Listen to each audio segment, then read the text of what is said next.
Assalamualaikum warahmatullahi wabarakatuh. Teman-teman media yang saya hormati, saya ingin menyampaikan pada sore hari ini penjelasan mengenai kebijakan pemberian gaji ke-13 untuk tahun anggaran 2022 bagi aparatur negara dan pensiunan.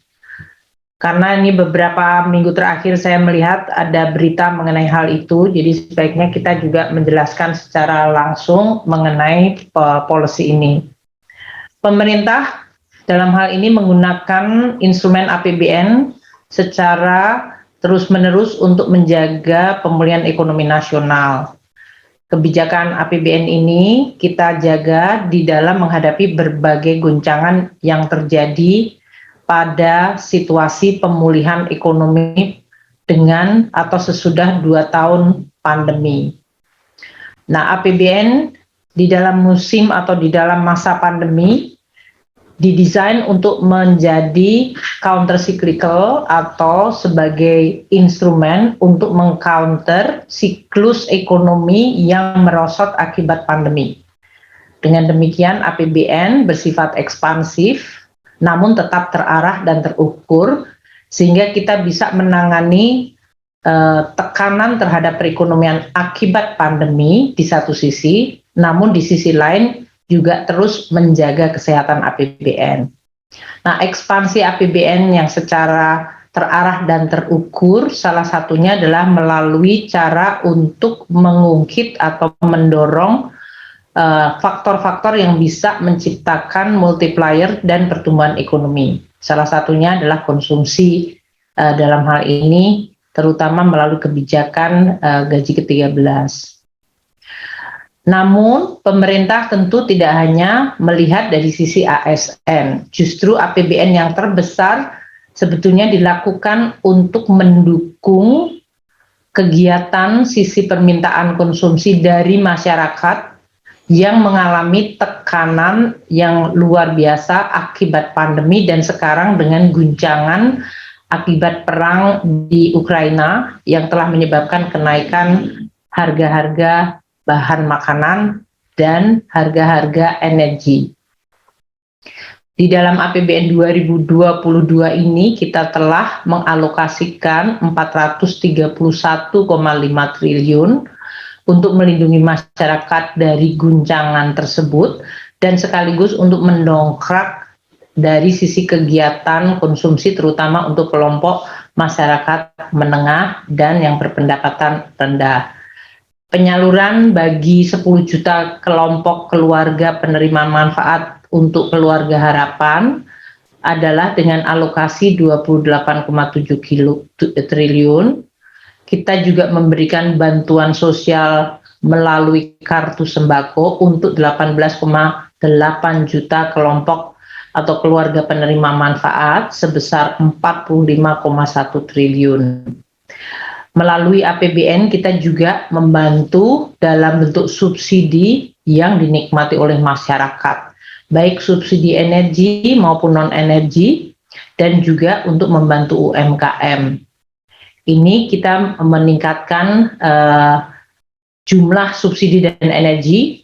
Kalau sekarang masih 194,3 triliun, diperkirakan realisasinya akan jauh lebih besar seperti yang telah disampaikan kepada DPR, adanya tambahan belanja subsidi dan kompensasi energi yang bahkan bisa mencapai lebih tambahannya 370 triliun. Kita juga tetap membantu masyarakat untuk tetap bisa mendapatkan akses kesehatan melalui pemberian bantuan iuran jaminan kesehatan nasional untuk 96,8 juta peserta. Dan ini anggarannya adalah 46,5 triliun rupiah. Dan kemudian kartu prakerja yang ditujukan untuk 2,9 juta peserta dengan anggaran 11 triliun.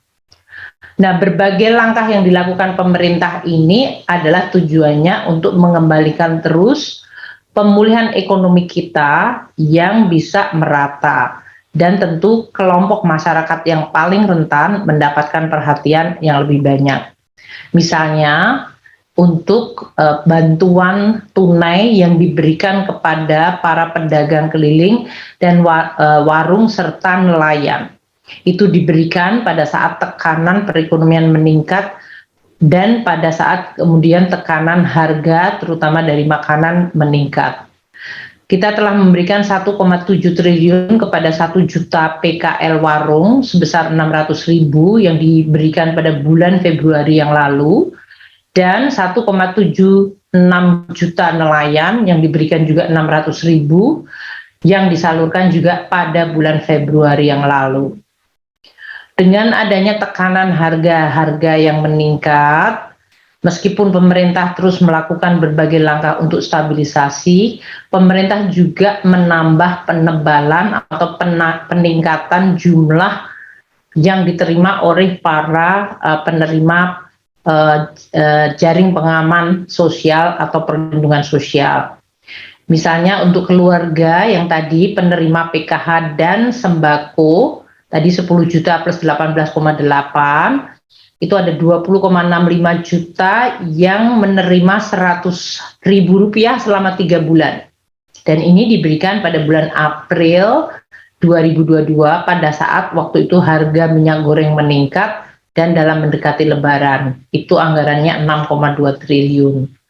Kita juga dalam hal ini memberikan tambahan lagi kepada 2,5 juta pedagang kaki lima dengan dana 100.000 selama 3 bulan yang dibayarkan di depan pada bulan April tahun 2022 dengan anggaran 750 miliar.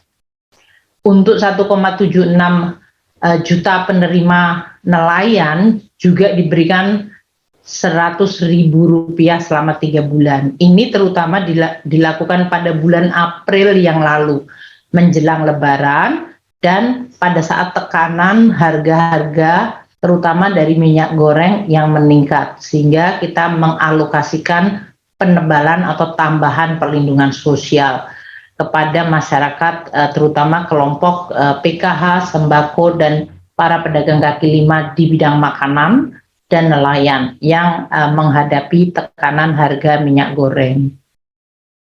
Berbagai program bantuan sosial dan penebalan jaring pengaman sosial itu diharapkan dapat melindungi masyarakat. Tentu tidak bisa seluruhnya, tapi paling tidak shock yang sangat besar ini tetap bisa diabsorb oleh APBN sehingga masyarakat masih memiliki kemampuan untuk terus bangkit dan pulih kembali sesudah 2 tahun mengalami pandemi COVID. Untuk usaha kecil menengah, pemerintah juga memberikan perhatian yang luar biasa. Tahun ini kredit usaha rakyat akan ditingkatkan mencapai 373 triliun, di mana bunga kurnya hanya sebesar 3% selama bulan Januari hingga Desember 2022. Dengan demikian, maka subsidi bunga pun harus kita tambahkan dengan tambahan 12 triliun di atas yang reguler sebesar 23 triliun. Jadi total subsidi bunga untuk kredit usaha rakyat bisa mencapai 35 triliun rupiah lebih. Ini tujuannya supaya semakin banyak usaha kecil yang mampu mengakses kredit dengan suku bunga yang terjangkau dan mereka bisa pulih dan menggeliat kembali. Nah, sehubungan dengan ASN dan juga para pensiunan, seperti diketahui bahwa pemerintah di dalam APBN selalu mengalokasikan anggaran untuk tunjangan hari raya dan gaji ke-13.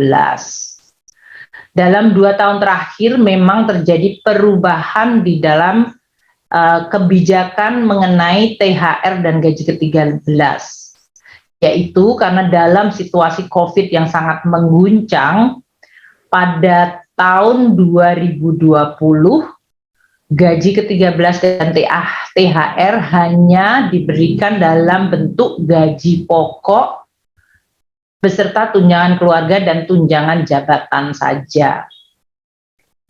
Nah, pada tahun 2021 di mana waktu itu Delta varian juga masih memukul sangat berat, dan pemulihan ekonomi baru mulai terjadi, kondisi APBN juga belum sepenuhnya pulih, maka THR dan gaji ke-13 tahun lalu 2021 diberikan kepada seluruh aparatur negara dan pensiunan dengan besarannya adalah gaji pokok, tunjangan keluarga, tunjangan melekat, dan tunjangan jabatan. Jadi perbedaannya adalah pada tunjangan melekat, dan ini diberikan kepada seluruh aparatur negara. Waktu tahun 2020 itu eselon 1 tidak diberikan, jadi hanya eselon 2 ke bawah.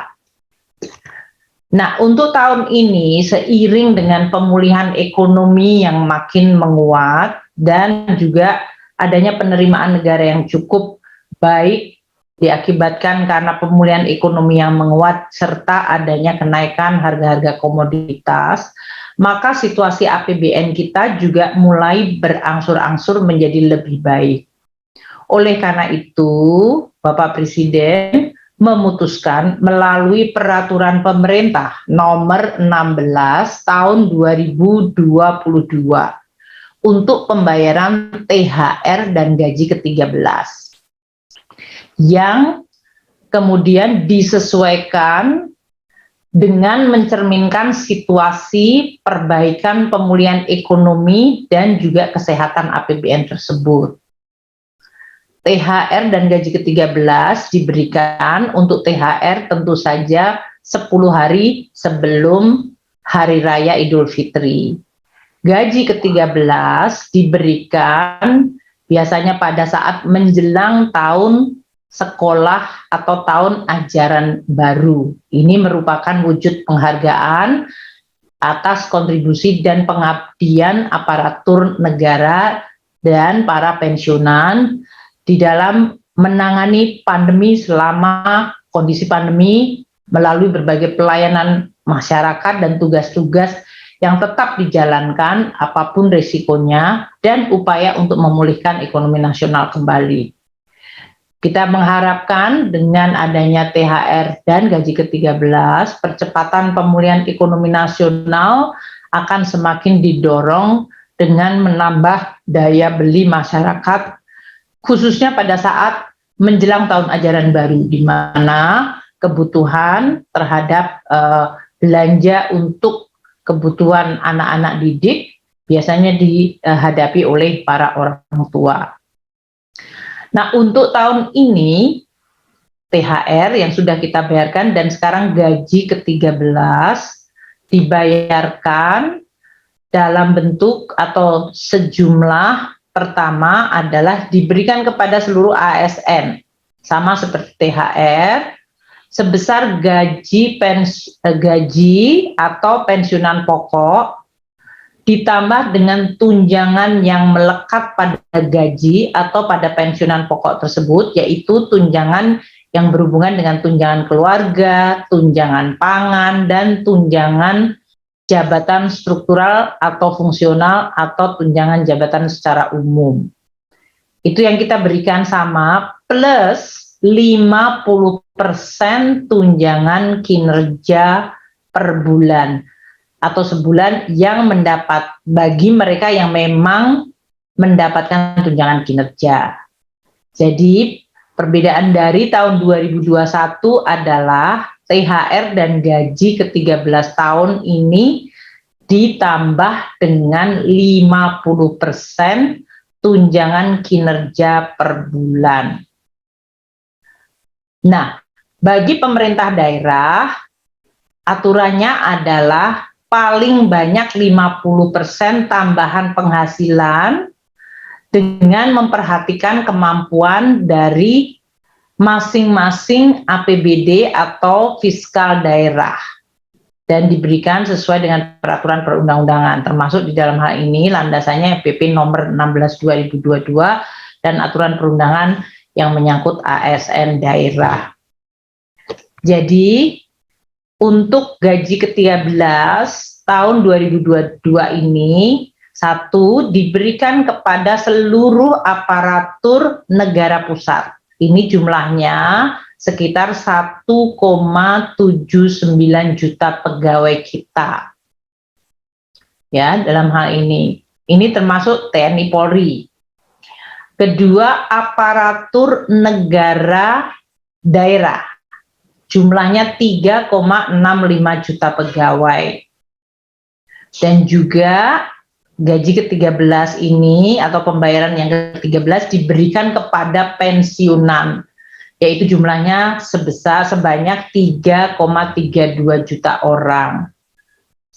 Berapa jumlah anggaran untuk pembayaran gaji ke-13 ini yang dalam hal ini sudah disediakan di dalam APBN kita tahun 2022, yaitu untuk seluruh ASN pusat yang bekerja di kementerian dan lembaga, total gaji ke-13 ini adalah 11,5 triliun rupiah untuk seluruh ASN pusat, TNI, dan Polri. Sedangkan untuk daerah, yaitu ASN daerah, anggarannya adalah sekitar 15 triliun. Dan ini dapat ditambahkan dari APBD tahun anggaran 2022 sesuai kemampuan fiskal dari pemerintah daerah masing-masing. Anggaran yang berasal untuk gaji ke-13 juga berasal dari pos bendara umum negara atau BUN sebesar 9 triliun untuk para pensiunan. Jadi totalnya adalah 11,5 triliun berasal dari belanja atau anggaran di KL masing-masing. Kemudian 15 triliun yang ada di APBD pemerintah daerah. Dan 9 triliun adalah yang berasal dari pos bendara umum negara untuk para pensiunan. Nah, gaji ke-13 ini sudah mulai dapat dicairkan pada bulan Juli 2022, di mana kementerian dan lembaga akan segera mengajukan surat perintah membayar kepada KPPN dengan deskripsi yang seperti tadi disampaikan, yaitu sebesar gaji pokok, tunjangan melekat, plus tunjangan 50% tunjangan kinerja. Dan ini akan mulai tanggal 24 Juni yang lalu sudah bisa mengajukan SPN dan kemudian KPPN akan mencairkan pada awal Juli sesuai dengan mekanisme yang berlaku. Kami menyampaikan terima kasih kepada seluruh aparatur negara termasuk TNI Polri yang telah melaksanakan tugas selama masa-masa pandemi dan terus menjaga pelayanan serta mengawal proses pemulihan ekonomi nasional sehingga Indonesia mampu untuk menjaga dan terus memulihkan kembali perekonomian dan sosial akibat pandemi, dan saat ini juga menyiapkan diri terhadap guncangan-guncangan baru yang berasal dari situasi geopolitik. Demikian yang bisa saya sampaikan kepada seluruh teman-teman media untuk bisa kemudian menjadi referensi terhadap pemberitaan terkait gaji ke-13, yaitu masa pembayarannya, besarannya, dan siapa yang mendapatkannya dalam hal ini, serta berapa jumlah anggaran yang dialokasikan untuk pembayaran gaji ke-13 yang akan dimulai pembayarannya pada tanggal 1 Juli yang akan datang. Demikian Bu Puspa yang bisa saya sampaikan kepada teman-teman media. Terima kasih atas liputannya. Semoga bermanfaat. Wassalamualaikum warahmatullahi wabarakatuh.